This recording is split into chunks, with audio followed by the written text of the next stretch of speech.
These are 10 banned historical facts you aren't taught in school. Welcome back to my channel.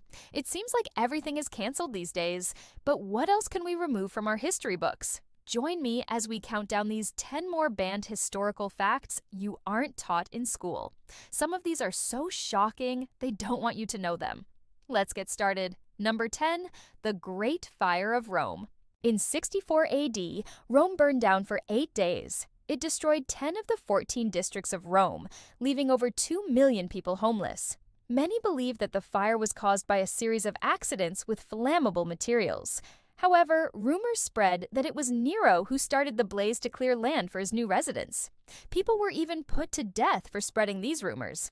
Historians now agree it was most likely an accident, but the real reason for the fire could be lost forever. Number 9, a king lost his head. In 1649, Charles I of England was executed at the age of 38 after being charged with treason against Parliament. The charge stemmed from the English Civil War, in which the king raised an army to put down a rebellion led by Parliament against his rule. When his forces were defeated, he was forced to escape to Normandy. However, Parliament continued to pursue him until he was found and killed in what is now known as one of the most famous instances of betrayal in British history. Oliver Cromwell, the leader of the parliamentarians, ordered the execution, although many saw it as a political assassination rather than justice. Today, there is a statue dedicated to Cromwell in Parliament Square, London, although it has been defaced several times. Number 8, to steal or not to steal. One of the biggest arguments used in favor of the American Revolution was that since the colonists had no representation in Parliament, they could not be taxed by the British government without violating their rights. Even though the colonists paid taxes under the Mercantile Acts of the early 1700s, they did not have any elected officials representing them in Parliament. This meant that if they wanted to rebel, they could argue that they were doing so to protect their rights as Englishmen. However, the Founding Fathers also knew that the majority of colonists actually supported the British government as right to tax them. They were still considered loyalists, or Tories. So, to avoid alienating this group of people, they chose not to highlight the issue of representation in Parliament. Instead, they focused on other arguments such as the lack of freedom of speech and the right to trial by jury. The Founding Fathers wanted to ensure that everyone in America felt represented in the Revolution, whether or not they agreed with the decision to rebel. Number 7, the last official Civil War widow. Helen Viola was the widow of a Civil War veteran. Her husband, Private John Viola, served in the Confederate Army's 5th Alabama Infantry Regiment and died during the Battle of Gettysburg. After the war ended, she worked as a nurse, helping to care for wounded soldiers on both sides of the conflict. She eventually married Private Viola and gave birth to his child.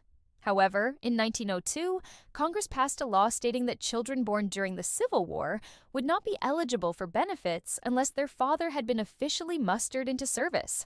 Because Private Viola was never formally mustered into the Confederate Army, Helen Viola and her son were denied benefits.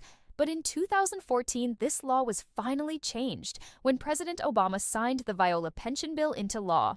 As a result, Mrs. Viola became the last official Civil War widow to receive benefits from the U.S. government. Number 6, fake news. In 1881, a man named Charles Guiteau assassinated President James Garfield.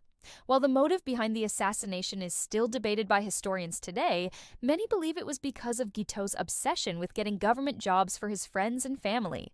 When he was turned down for a job, he became increasingly angry and began writing letters to the president's private secretary. However, when he was eventually given an audience with the president, he couldn't get past the president's bodyguards. So he returned to his hotel room where he planned his attack. On July 2nd, he went to the train station where Garfield was waiting to board a train to New Jersey for a vacation. He pulled out a pistol and fired 2 shots. The first missed, but the second hit the president in the arm. Although the bullet did not break the skin, it caused an infection that eventually spread throughout Garfield's body. He died on September 19th. Many believe that the doctors were partially responsible for his death because they kept probing the wound in an attempt to locate the bullet. This only made the situation worse and introduced bacteria into the president's body. As a result, his condition worsened rapidly, and he died just 3 months after the assassination. Number 5, manifest destiny. The United States grew significantly during the 19th century, expanding its territory from the Atlantic Ocean to the Pacific Ocean. This growth was part of a larger movement known as Manifest Destiny, which was the belief that Americans had a God-given right to expand across the continent. However, this expansion came at a cost. As American settlers moved westward, they displaced thousands of Native Americans, often killing them or forcing them onto reservations. Despite this, Manifest Destiny remained a popular idea in the United States until the end of the century. Number 4.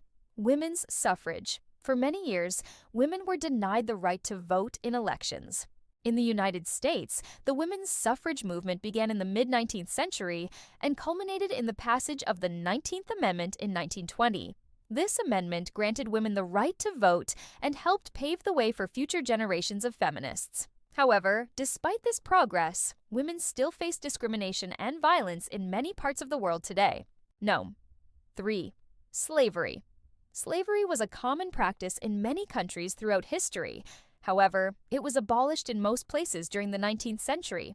In the United States, slavery was abolished in 1865 with the passage of the 13th Amendment. However, slavery still exists in some form in many countries today, and it is estimated that over 40 million people are enslaved around the world. Number 2. Imperialism. Imperialism is a policy of extending a country's power and influence through diplomacy or military force. During the 19th century, European powers colonized much of Africa and Asia. This had a devastating impact on the people living in these areas who were often exploited for their labor and resources. Today, many countries are still struggling to overcome the effects of imperialism. Number 1. Colonialism. Colonialism is a system in which one country controls another country or territory. During the 15th through 19th centuries, European powers colonized much of the world. This had a devastating impact on the people living in these areas, who were often exploited for their labor and resources. Today, many countries are still struggling to overcome the effects of colonialism. That's all for today. Thanks for watching. If you want to learn more about these topics, check out the references in the description below. Also, let me know your thoughts in the comments. What other historical facts should be taught in schools? Stay tuned for more videos. See you next time. Bye!